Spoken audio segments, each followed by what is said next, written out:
Good morning everyone. Today we'll discuss about endomembrane system. So first question arises, what is endomembrane system? So we know that in cell there are so many membranous organelles. These organelles, they are having different structure and different functions. Some of these organelles considered together as a endomembrane system because their functions are co-related. तो ऐसी organelle के जिसका function को-रिलेटेड है, मतलब कि वो एक दूसरे के साथ उनका फंक्शन रिलेशन में है, तो उसको बोलते हैं एंडोमेम्ब्रेन सिस्टम. अब एंडोमेम्ब्रेन सिस्टम की बात करें तो भाई कौन कौन सी ऑर्गेनल ऐसी है कि जिसके फंक्शंस कोरिलेशन में है. तो उसमें पहली ऑर्गेनल है एंडोप्लाज्मिक रेटिकुलम, जिसको बोलते हैं ER. एंडोप्लाज्मिक रेटिकुलम, उसी के साथ फंक्शन कनेक्टेड है गोल्गी कॉम्प्लेक्स, उसी के साथ कनेक्टेड है lysosome and vacuoles. So these are known as a endomembrane system because that function of these organelles are interconnected. The functions of this are interconnected, so they are known as a endomembrane system. But when we talk about mitochondria or chloroplast or peroxisome,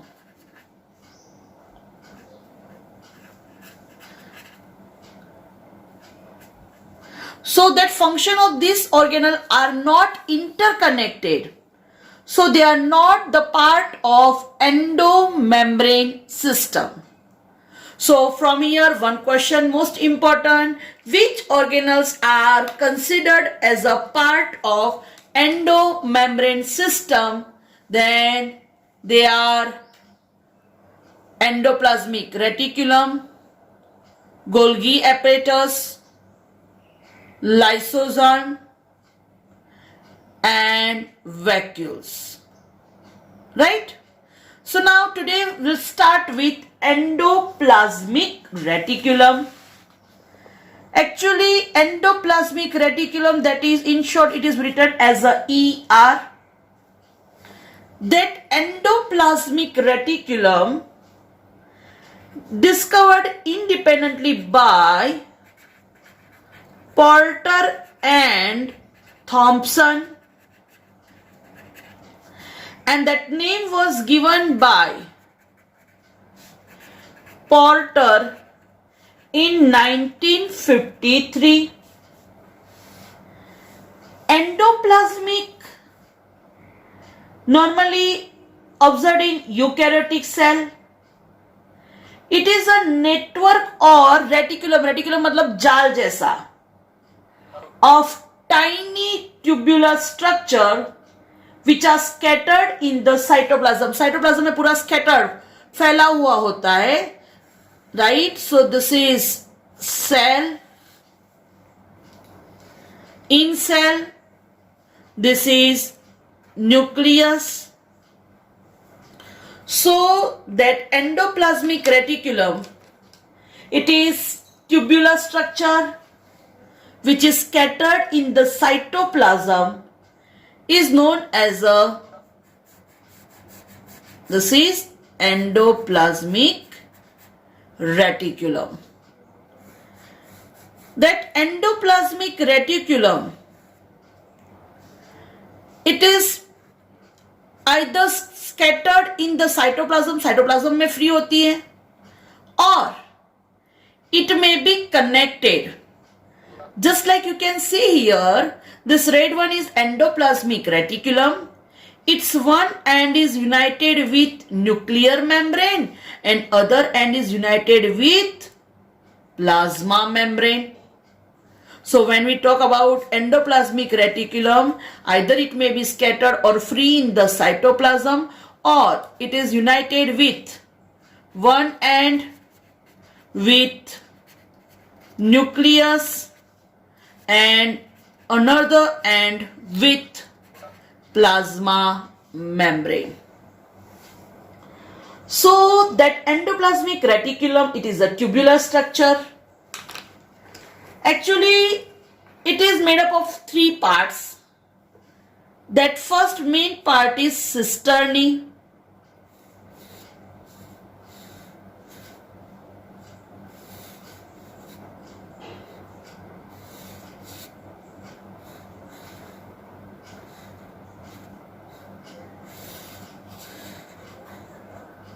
Right?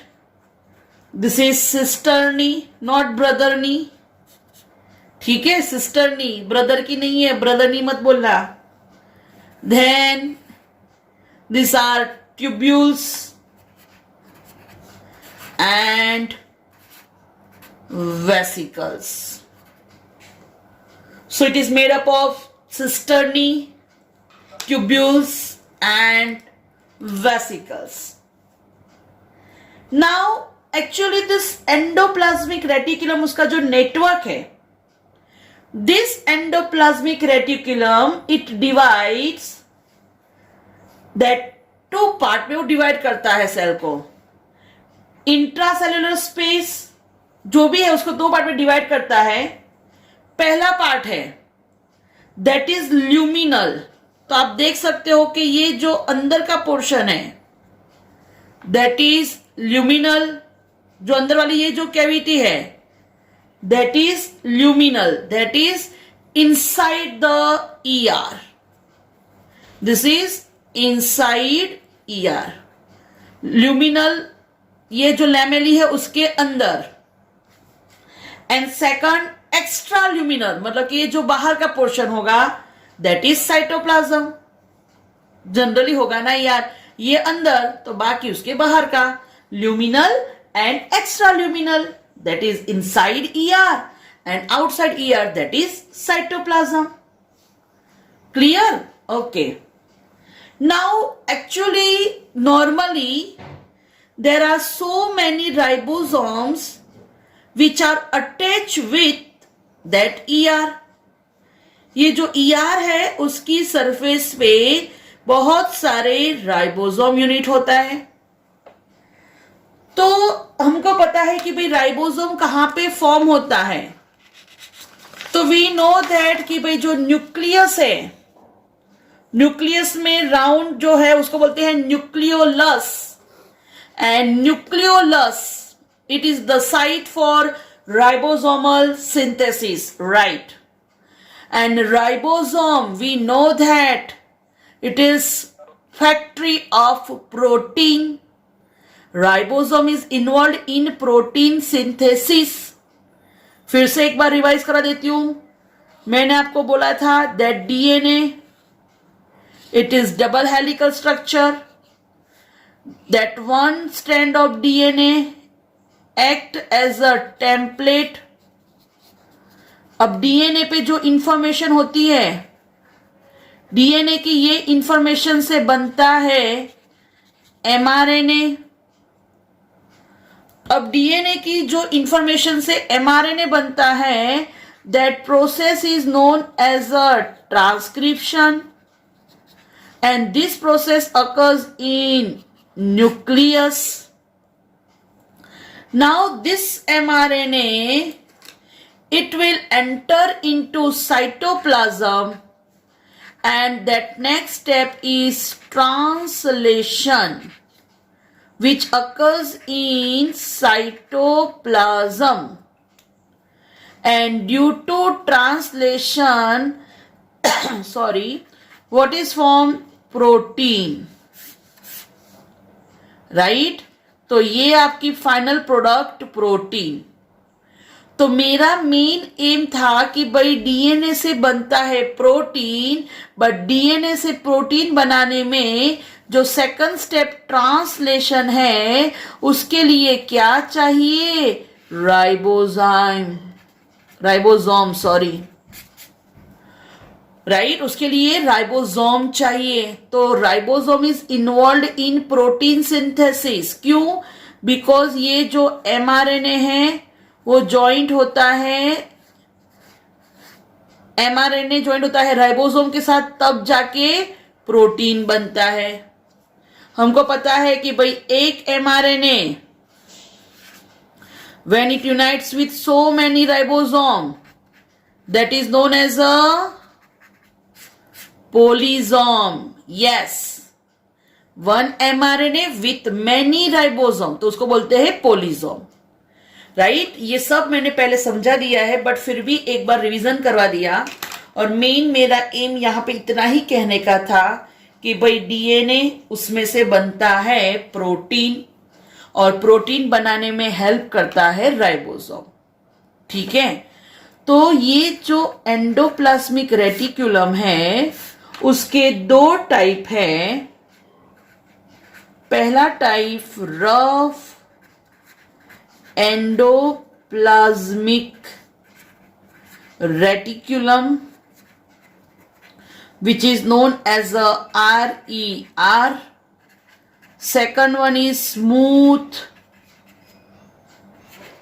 endoplasmic reticulum, that is known as a SER.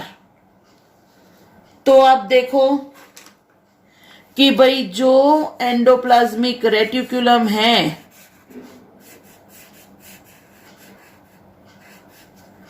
और ये endoplasmic reticulum अगर उसकी surface पे ribosome है then it looks granular. और आप देख सकते हो कि अब उसकी सरफेस रफ हो गई है। जैसे स्किन प्लेन हो और बहुत सारे पिंपल हो जाए तो हमारी सरफेस कैसी हो जाती है, रफ हो जाती है, राइट। सेम वे अगर एंडोप्लाज्मिक रेटिकुलम अगर उसकी सरफेस पे राइबोसोम है then it is known as a rough endoplasmic reticulum.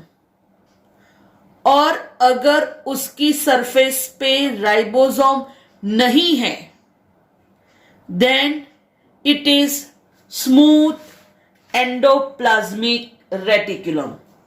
This is rough endoplasmic reticulum, this is smooth endoplasmic reticulum. अब जब भी बात करें रफ मतलब प्रोटीन इज प्रेजेंट, और जब भी प्रोटीन प्रेजेंट होगा तो रफ एंडोप्लाज्मिक रेटिकुलम उसका मेन फंक्शन होगा, it is involve in protein synthesis and secretion. तो जब राइबोसोम नहीं है, सरफेस स्मूथ है, प्रोटीन नहीं है, राइबोसोम नहीं है, तो प्रोटीन सिंथेसिस नहीं होगा।